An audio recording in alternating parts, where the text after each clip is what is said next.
El prólogo de Ori, 24 de octubre. Primero, el santo mártir Aretas. El santo mártir Aretas padeció por la fe cristiana con más de 4000 cristianos, sacerdotes, monjes y monjas, hombres, mujeres y niños. Aretas era el eparca de la ciudad de Nagrán, situada en el sur de la tierra árabe de Omir. Tenía 95 años cuando padeció. Dunaán, un cruel judío perseguidor de cristianos, gobernaba por entonces Omir. Determinado a erradicar a todos los cristianos de su tierra, rodeó la ciudad cristiana de Nagrán y envió un mensaje al pueblo diciendo que los mataría a todos a menos que renunciaran a Cristo. Los ciudadanos cerraron las puertas y Dunaán atacó la muralla de la ciudad durante mucho tiempo sin éxito.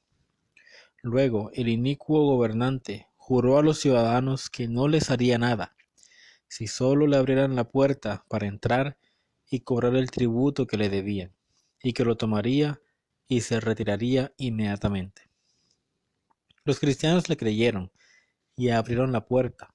Entonces el judío, rompiendo su juramento, convocó al anciano Aretas, al clero y a otros ciudadanos distinguidos, y los decapitó a todos con la espada.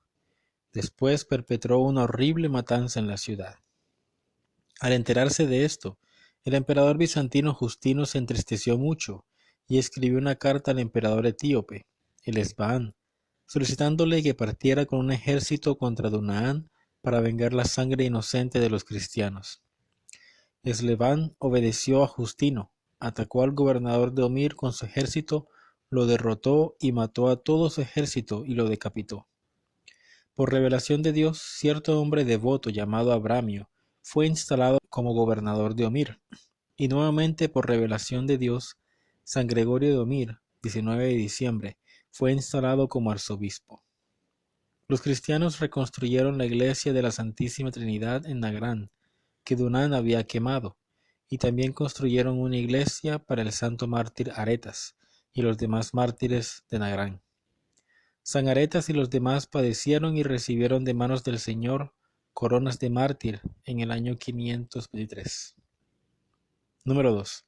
San Esleban, rey de Etiopía.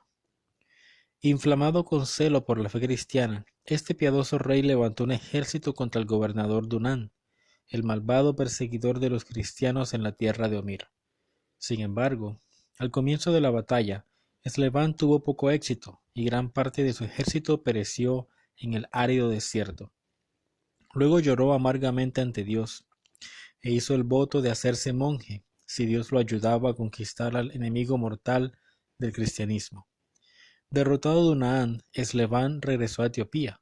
Inmediatamente abandonó la corte imperial y entró en un monasterio, en donde vivió una estricta vida de ascesis en calidad de verdadero monje durante 15 años completos. Dios lo dotó de la gracia de la taumaturgia antes y después de su muerte. Entró al descanso en el año 555. Número 3. El icono de la Santa Teotocos, regocijo de todos los que están afligidos. Así se llama uno de los iconos milagrosos de la Santísima Teotocos. En este día se celebra el icono por la sanación milagrosa acaecida en Moscú de Eufemia, la hermana del patriarca Joaquín, en el año 1688. Eufemia tenía una herida grave en el costado, y cuando los médicos fallaron en sus tratamientos, ella oró con lágrimas a la Santísima Teotocos. Luego escuchó una voz: Eufemia, ve a la iglesia de la Transfiguración de mi hijo. Allí encontrarás el icono regocijo de todos los que están afligidos. Haz que el sacerdote ore por ti ante este icono y serás sanada. Eufemia así lo hizo, y de inmediato se puso bien. Número 4. El venerable Aretas del monasterio de las Grutas de Kiev. Reposó en el año 1190. Ver reflexión debajo. Reflexión. Cuando una persona consagrada comete una transgresión, le espera un castigo mayor que a un laico, menos iluminado en el misterio de la voluntad de Dios que él, que cometa el mismo pecado. San Aretas era un monje del monasterio de las Grutas de Kiev y era muy avaro o amante del dinero. No le daría nada a nadie de las pilas de posesiones que se hallaban en su celda, ni siquiera una moneda de un centavo. Pero una vez se enfermó gravemente y vio, como en una visión, a los demonios arrebatando su alma de los ángeles, gritando: Él es nuestro, es nuestro. Y citaban como prueba la avaricia y la tacañería de Aretas. Tras su recuperación, Aretas enmendó su vida, y desde ese momento contabilizó todos los bienes terrenales como nada. Nuestro benevolente Dios lo perdonó y más tarde lo dotó de abundante gracia. Otra vez, en el monasterio en donde reposaba el bienaventurado emperador Eslevan, un monje desarrolló el hábito de visitar una taberna a menudo, emborracharse allí e incluso cometer actos inmorales con mujeres. Un día, al regresar de la taberna, una serpiente tremendamente aterradora comenzó a perseguirlo y se apoderó de él rápidamente. En medio de un gran tormento y angustia, el monje clamó: Apártate de mí, por el santo y justo Eslevan.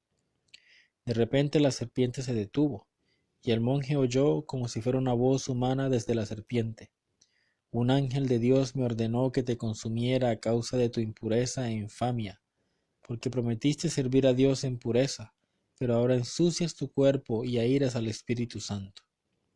El monje hizo el voto de no volver a pecar nunca más. Regresó al monasterio y no pecó más hasta su muerte. Así, Dios reprendió y mostró misericordia por las oraciones del santo emperador Eslevan. Contemplación. Contemplar la maravillosa visitación del ángel de Dios a Cornelio el centurión. Hechos capítulo 10. Número 1. Cómo, aunque era de día, Cornelio vio en una visión a un ángel de Dios que lo llamaba por su nombre. Número 2. Cómo se atemorizó Cornelio y respondió: ¿Qué es lo que pasa, Señor? Y número 3. Cómo lo instruyó el ángel a enviar a Jope a por el apóstol Pedro, quien le hablaría las palabras de salvación. Homilía sobre la clara venida de Dios. Vendrá el Dios de nosotros y no callará. Salmos 49:3. La vocación de un comandante es diferente a la vocación de un juez. El comandante no se muestra a su enemigo inmediatamente, sino que le permite a su enemigo pensar lo que quiera sobre él, porque el objetivo principal del comandante es conquistar.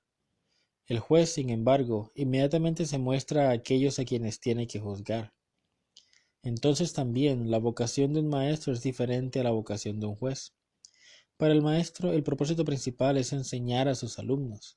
Es por eso que con frecuencia se rebaja el nivel de sus alumnos y les habla como su amigo.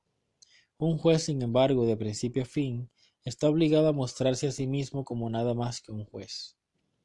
La vocación de un médico es diferente de la vocación de un juez, y la diferencia en estas dos vocaciones se puede comparar como en los dos primeros casos citados anteriormente. Comandante como maestro y como médico, pero aún no ha aparecido como juez. En la primera instancia eligió permanecer en silencio, y no para expresar abiertamente su mayor dignidad, sino que por el contrario dejó a sus enemigos, sus alumnos y sus pacientes que hicieran sus juicios sobre él de lo que sabían. Aquellos que tenían buen juicio lo conocerían como Dios en la carne, por la evidencia de sus palabras y por sus obras, por su amor a la humanidad y por las señales celestiales en su nacimiento, crucifixión, resurrección y ascensión.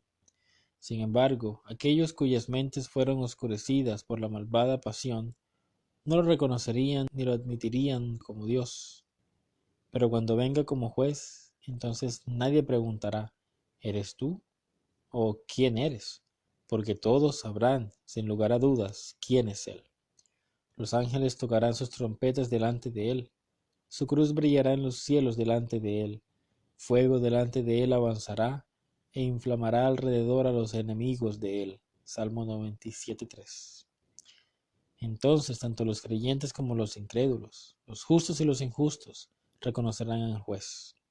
Entonces, sólo aquellos que lo reconocieron de antemano como Dios, en la gruta y en la cruz, se regocijarán. Verdaderamente se regocijarán porque reconocerán en el juez a aquel con quien estaban luchando, a aquel de quien aprendieron y a aquel por quien fueron sanados.